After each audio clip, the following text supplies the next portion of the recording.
He wasn't just a driver, he was a lifesaver. But the officer never saw it coming. The afternoon sun scorched the city streets, casting golden streaks over cracked sidewalks and weathered storefronts. It looked like just another day. But beneath the hum of ordinary life, a story was about to unfold, one that would challenge assumptions and change everything. A sleek, red sports car cruised down the boulevard, its engine purring with quiet power. Heads turned. Conversations paused. It wasn't just a car, it was a statement. Its glossy exterior sparkled under the sun like a ruby, commanding attention. Behind the wheel sat a black man in his early 30s. His crisp white shirt stood in defiance of the heat, and his aviator sunglasses masked eyes that had seen more than most could imagine. He leaned back with effortless confidence, fingers tapping the steering wheel to a silent rhythm only he could hear. The traffic light turned red. The car slowed to a gentle stop. Beside him, an aging police cruiser rumbled to a halt. Its faded paint and outdated frame looked almost out of place next to the red machine.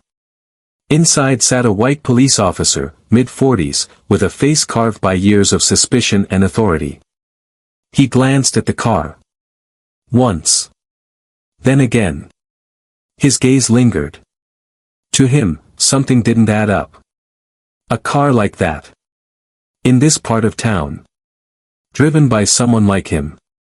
The officer's fingers twitched toward the radio. The light turned green. But the red car barely made it a few feet before the siren wailed, slicing through the street's hum like a blade. Blue and red lights danced across the car's surface as the sports car pulled smoothly to the curb. Inside, the man checked his rearview mirror. He didn't flinch. Didn't frown. He simply exhaled, a slow, measured breath. This wasn't new. The officer stepped out of his cruiser, his posture stiff, his eyes sharp.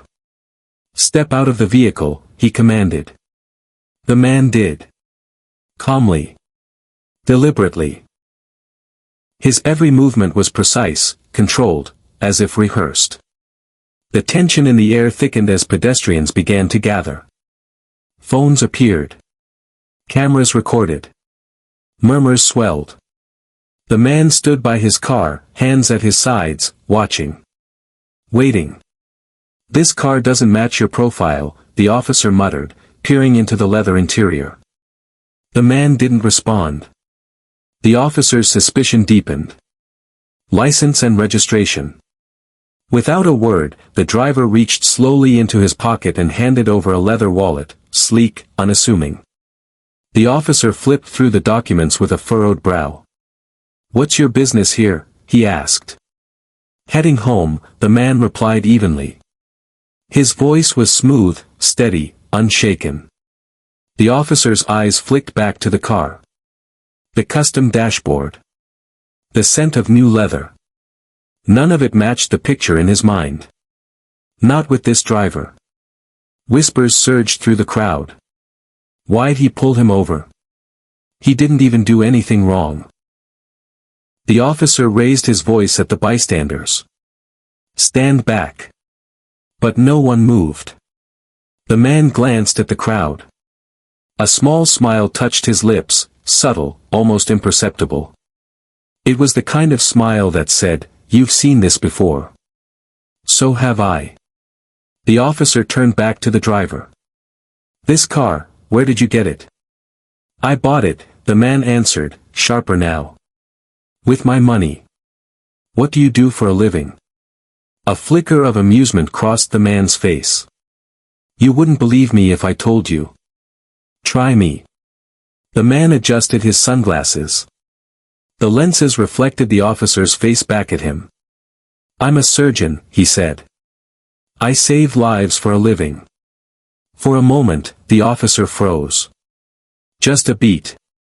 But then the doubt returned. He radioed in the ID. His voice was clipped. His eyes never left the man. Time slowed. The crowd grew. Phones held high. Tension mounting. Finally, the radio crackled to life. Identity confirmed. That's Dr. Malcolm RHS. Renowned cardiothoracic surgeon. 8 years in practice. No criminal record. Clean as they come. The officer stared at the ID. Then at the man. "You're a surgeon?" he asked, still struggling with disbelief. "That's what I said," Malcolm replied. He nodded toward the road. "Just finished volunteering at St. Mark's Free Clinic. Maybe you've heard of it." The officer's jaw tightened. "Why didn't you say that earlier?" Malcolm raised an eyebrow. Would it have made a difference? Silence. Then a woman from the crowd stepped forward. "Dr. RHS, you helped my uncle last year. He wouldn't be alive without you." Gasps rippled through the crowd. Heads turned. People nodded. The officer's discomfort was now undeniable. This wasn't just a stranger in a sports car. This was someone the community knew. Respected. Malcolm, still calm, looked the officer in the eye. "That's it?" he asked. "You're free to go," the officer said, voice flat. Malcolm didn't move. "How about an acknowledgement? Maybe even an apology?" "Because this wasn't about my car. It was about me." The officer faltered. "I was just doing my job," he muttered. Malcolm's voice was sharper now. "No. What you did wasn't your job. It was a judgment. And you made the wrong one. You saw me and decided I didn't belong." His words echoed like thunder. The officer opened his mouth, but nothing came. Instead, he turned and walked back to his cruiser, the weight of shame pulling at his every step. The crowd stood in stunned silence. Until one woman stepped forward. "Thank you, Dr. RHS, she said, tears in her eyes. "For everything you've done for this community. We know who you are, even if some people don't." Applause erupted. Loud. Fierce. Unapologetic. Malcolm nodded, a small wave of gratitude, and stepped back into his car. As the engine growled and the red car disappeared down the street, one question lingered in the air. When will assumptions like these finally end? Later that evening. Malcolm pulled into the driveway of his modest home, just a few miles from where he'd grown up.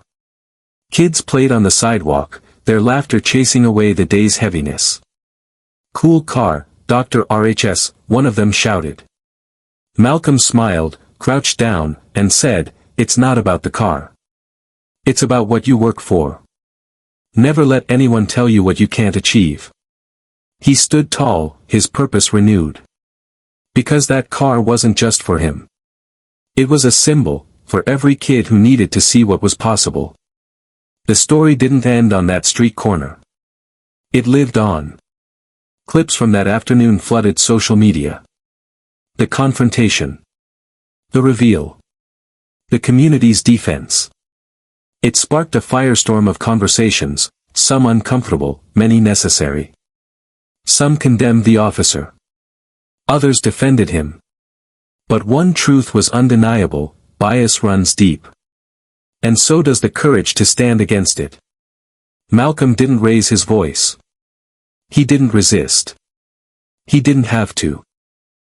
His presence, his composure, and his truth were more powerful than any argument. Let this story be a reminder. Every time we challenge prejudice. Every time we stand in solidarity. We plant seeds for a better tomorrow.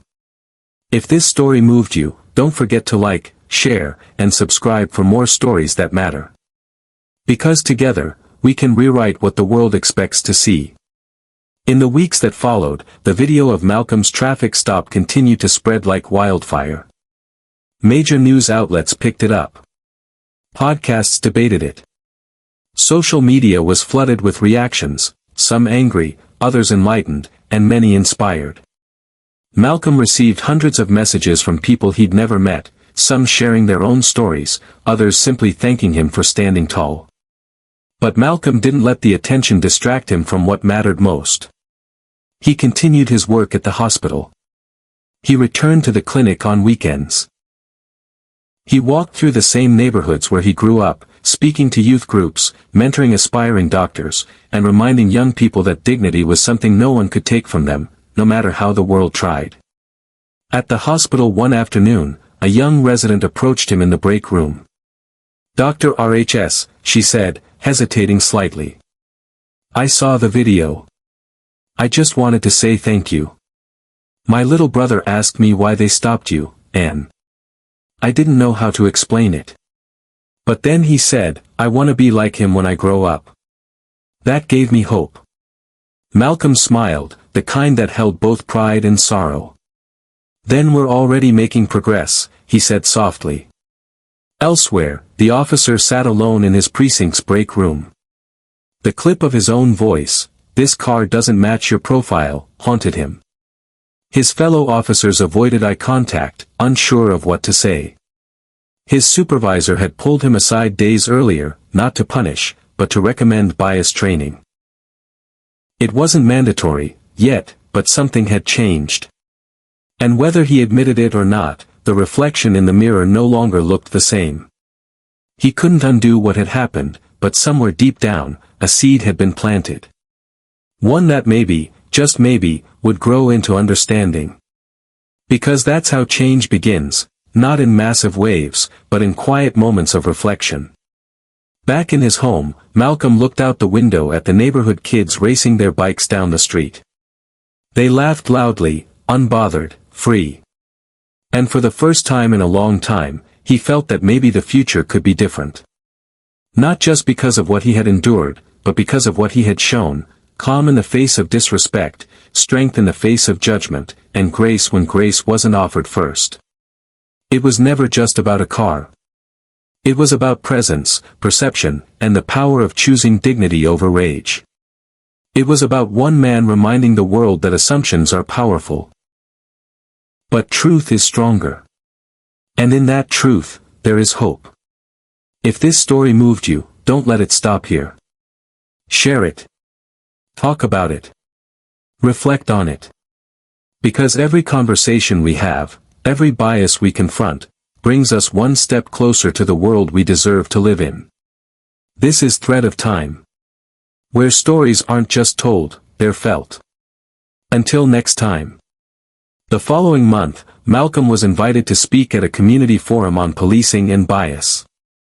The auditorium was packed: teachers, students, local leaders, even a few officers from the precinct. Cameras flashed as he took the stage, not as a victim, not even as a viral sensation, but as a man who had simply refused to be reduced to someone else's assumptions. He didn't speak with anger. He didn't shame. He just told the truth. "I'm not here to tear anyone down," he began, his voice steady. "I'm here because one day, my future son or daughter will be behind the wheel. And I need to believe, we all need to believe, that their safety won't depend on the color of their skin, or the zip code they're driving through, but on their humanity." The room was quiet. Still. People listened. And when he finished, they stood, not because he was a hero, but because he was human. Because he gave voice to something so many had felt but never said aloud. After the event, an older man approached him. His face was weathered, his steps careful. "I marched in the 60s, he said. Saw fire hoses and batons. And I've got to tell you, watching how you handled that moment, it gave me hope that the fight's not over. And that it's in good hands." Malcolm clasped the man's hand, eyes moist. "Thank you, sir," he said. "We're just picking up where you left off." That night, Malcolm sat alone on his porch, the city humming quietly around him. In his hands was a letter from a high school student who had watched the video in her civics class. It read, "Dear Dr. RHS, my dad is a police officer." When he saw the video, he got quiet. "We didn't talk for a day. But the next night," he said, "that man showed more strength than most people ever do. Then he hugged me. Thank you for making my dad think." Malcolm folded the letter gently, heart full. He had never asked to be a symbol. But sometimes, symbols choose us. And when they do, the question isn't whether you're ready, it's whether you're willing. Willing to stand tall. Willing to speak calmly. Willing to believe in better, even when the world shows you worse. And Malcolm was. Because dignity, in the face of judgment, is a quiet revolution. And sometimes, that's how you change the world. Not with a shout. But with stillness that echoes louder than noise.